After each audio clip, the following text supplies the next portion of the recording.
السلام علیکم ورحمۃ اللہ وبرکاتہ۔ الحمدللہ رب العالمین والصلاة والسلام علی سید الانبیاء والمرسلین وعلی آلہ وصحبہ اجمعین، اما بعد۔ محترم حاضرین، آداب زندگی میں آج ہم جمعہ کے دن کے آداب آپ کے سامنے بیان کرنے جا رہے ہیں۔ جمعہ کا دن ہفتے کے 7 دنوں میں سب سے افضل دن ہے، اور اس دن کے بارے میں اللہ کے نبی فرماتے ہیں، صحیح بخاری کی روایت ہے، خیر یوم طلعت علیہ الشمس یوم الجمعہ، سب سے بہترین دن جس کے اوپر سورج طلوع ہوتا ہے وہ جمعہ کا دن ہے۔ فیہ خلق آدم، جمعہ کے دن آدم پیدا کیے گئے، وفیہ ادخل الجنہ، اور جمعہ ہی کے دن ان کو جنت میں داخل کیا گیا، وفیہ اخرج منہ، اور جمعہ ہی کے دن جنت سے وہ نکالے گئے۔ جمعہ کے دن غسل کرنا اکثر علماء کے نزدیک واجب ہے، اس لیے کہ صحیح بخاری کی حدیث ہے، اللہ کے رسول صلی اللہ علیہ وسلم فرماتے ہیں، غسل الجمعۃ واجب علی کل محتلم، ہر بالغ کے اوپر جمعہ کا غسل واجب ہے۔ اور ایک اور حدیث میں اللہ کے رسول صلی اللہ علیہ وسلم فرماتے ہیں، یہ صحیح بخاری کی روایت ہے، کہ جب کوئی آدمی جمعہ کے دن غسل کرتا ہے، وَيَتَطَهَّرُ مَا اسْتَطَاعَ مِن طُهْرٍ، اور جہاں تک ممکن ہوتا ہے پاکی اور صفائی کرتا ہے، وَيَدَّهِنُ مِن دُهْنٍ، اور تیل لگاتا ہے، او یمس من طیب بیتہ، یا خوشبو لگاتا ہے، ثم یخرج، پھر گھر سے نکلتا ہے، فلا یفرق بین اثنتین، اور مسجد میں 2 لوگوں کے درمیان پھلانگتے ہوئے، ان کے درمیان فاصلہ کرتے ہوئے نہیں جاتا ہے، ثم یصلی ما کتب لہ، اور پھر جتنی توفیق اس کو ملتی ہے اتنی وہ مسجد میں بیٹھ کر کے نماز پڑھتا ہے، ثم ینصت، پھر خاموش ہو جاتا ہے، اذا تکلم الامام، جب امام خطبہ دینے لگتا ہے، اتنے سارے کام جو کر لیتا ہے، الا غفر له ما بینہ وبین الجمعۃ الاخرى، تو اس جمعہ سے لے کر کے اگلے جمعہ تک کے گناہ اس کے معاف کر دیے جاتے ہیں۔ جمعہ کے دن شرمگاہ کے بال صاف کرنا، بغل کے بالوں کو صاف کرنا، مونچھوں کو کترنا، ناخن کو صاف کرنا، یہ تمام چیزیں بھی سنت سے ثابت ہیں۔ جمعہ کے دن اچھے کپڑے پہنے جائیں۔ صحیح الجامع کی روایت ہے، اللہ کے رسول فرماتے ہیں، ما علی احدکم ان وجد ساعۃ ان یتخذ ثوبین لیوم الجمعۃ سوا ثوبی محنتہ، کہ تم میں سے ایک انسان جمعہ کے دن اپنے کام کے کپڑوں کے علاوہ الگ سے ایک جوڑا پہنے تو یہ زیادہ بہتر ہے۔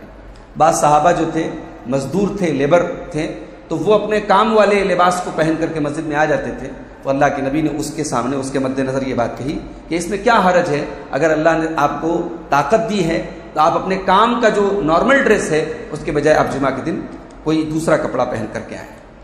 جمعہ کے دن مسجد میں جتنا پہلے آدمی آئے اتنا زیادہ ثواب ملے گا۔ چنانچہ صحیح بخاری کی روایت ہے، اللہ کے رسول صلی اللہ علیہ وسلم فرماتے ہیں، جو جمعہ کے دن غسل کرے، ثم راح، پھر وہ جلدی سے جلدی مسجد میں آ جائے، فکأنما قرب بدنۃ، تو گویا اس نے اللہ کی راہ میں ایک اونٹ قربان کیا، ومن راح فی الساعۃ الثانیہ، اور جو اس کے بعد دوسرے نمبر پر جو آتا ہے، فکأنما قرب بقرۃ، تو گویا اس نے ایک گائے کی قربانی کی، ومن راح فی الساعۃ الثالثہ، اور جو تیسرے نمبر پر آتا ہے، فکأنما قرب کبشا اقرن، گویا اس نے اللہ کی راہ میں ایک سینگ والے میڑھے کی، دمبے کی قربانی کی، اور جو چوتھے نمبر پر آتا ہے گویا اس نے ایک مرغی کی قربانی کی، اور جو 5ویں نمبر پر آتا ہے گویا اس نے اللہ کی راہ میں ایک انڈا دیا۔ فَإِذَا خَرَجَ الْإِمَامُ، اور جب امام خطبے کے لیے نکلتا ہے، حضرت الملائکہ یستمعون الذکر، تو فرشتے بھی اس وقت خطبے کو سننے کے لیے حاضر ہو جاتے ہیں۔ گردن فلانگ کر کے آنا جمعہ کے دن منع کیا گیا ہے۔ عبداللہ بن بسر کہتے ہیں کہ ایک آدمی جمعہ کے دن لوگوں کی گردنوں کو فلانگ کرتے ہوئے، کراس کرتے ہوئے آیا، اللہ کے نبی صلی اللہ علیہ وسلم خطبہ دے رہے تھے، تو اللہ کے نبی نے ان سے کہا، اجلس، بیٹھ جاؤ، فقد آذیتا، تم نے دوسروں کو تکلیف پہنچائی ہے۔ جمعہ کے دن سورہ کہف کی تلاوت کرنا یہ بھی بڑی فضیلت کی چیز ہے۔ صحیح الجامع کی روایت ہے، اللہ کے رسول صلی اللہ علیہ وسلم فرماتے ہیں، من قرأ سورۃ الکہف فی یوم الجمعہ، جو جمعہ کے دن سورہ کہف پڑھتا ہے، اضاء له من النور ما بین الجمعتین، تو دونوں جمعہ کے درمیان اللہ تعالیٰ کی طرف سے اس کے لیے ایک روشنی اس کو عطا کر دی جاتی ہے، اس کی زندگی میں ایک نور ہوتا ہے، ایک روشنی ہوتی ہے۔ تو جمعہ کے دن کا مطلب یہ ہے کہ فجر بعد سے لے کر کے آپ جمعہ کے دن مغرب کی اذان کے پہلے تک سورہ کہف پڑھ سکتے ہیں۔ جمعہ کے دن کا یہ مطلب نہیں کہ جمعرات کو آپ مغرب بعد سے ہی پڑھنا شروع کر دیں. مغرب بعد سے تاریخ چینج ہوتی ہے، لیکن جمعہ کا دن جو ہے وہ فجر سے ہی سٹارٹ ہوتا ہے. ٹھیک ہے. جمعہ کے دن کثرت سے دعا کرنی چاہیے. جمعہ کے دن کوئی وقت ایسا ہے، کوئی گھڑی ایسی ہے جو قبولیت کی گھڑی ہے. اللہ کے رسول صلی اللہ علیہ وسلم فرماتے ہیں، صحیح بخاری کی روایت ہے، ان فی الجمعۃ لساعۃ لا یوافقها عبد المسلم. جمعہ کے دن ایک گھڑی ایسی ہے کہ جب کسی مسلمان بندے کو وہ گھڑی مل جائے، وہو قائم یصلی، اور وہ بندہ کھڑا ہو کر کے نماز پڑھ رہا ہو، یسأل اللہ شیئا، اور اللہ سے کوئی چیز مانگ رہا ہو، الا اعطاہ ایاہ، اللہ تعالیٰ وہ چیز اس کو ضرور دیتا ہے. اور آپ صلی اللہ علیہ وسلم نے اپنے ہاتھوں سے بتایا کہ وہ گھڑی جمعہ کے دن بہت تھوڑی سی ہوتی ہے. علامہ ابن قیم کہتے ہیں کہ یہ جو گھڑی ہے یہ امام کے منبر پر بیٹھنے سے لے کر کے نماز کے ختم ہونے تک ہے. امام منبر پر جب بیٹھتا ہے اس وقت سے لے کر کے جمعہ کی نماز کے ختم ہونے تک یہ وہ گھڑی ہے جمعہ کے دن. ایک قول تو یہ ہے. دوسرا قول یہ ہے کہ عصر کے بعد.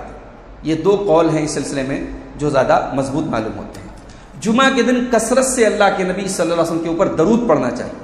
بیہقی کی صحیح روایت ہے، آپ نے فرمایا کہ جمعہ کے دن اور جمعہ کی رات میرے اوپر زیادہ سے زیادہ درود پڑھو.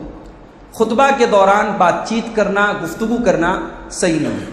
اللہ کے رسول صلی اللہ علیہ وسلم فرماتے ہیں، بخاری اور مسلم کی روایت ہے، کہ جب تم نے جمعہ کے دن اپنے ساتھی سے کہا خاموش ہو جاؤ اور امام خطبہ دے رہا تھا، فقط لغوت، تو تم نے خود لغو کام کیا. یعنی آپ کو کسی کو چپ کرانے کے لیے بھی نہیں بولنا ہے کہ تو چپ ہو جا. اگر کوئی بول رہا ہے تو اشارے سے اس سے کہیے کہ خاموش ہو جاؤ، خطبہ ہو رہا ہے.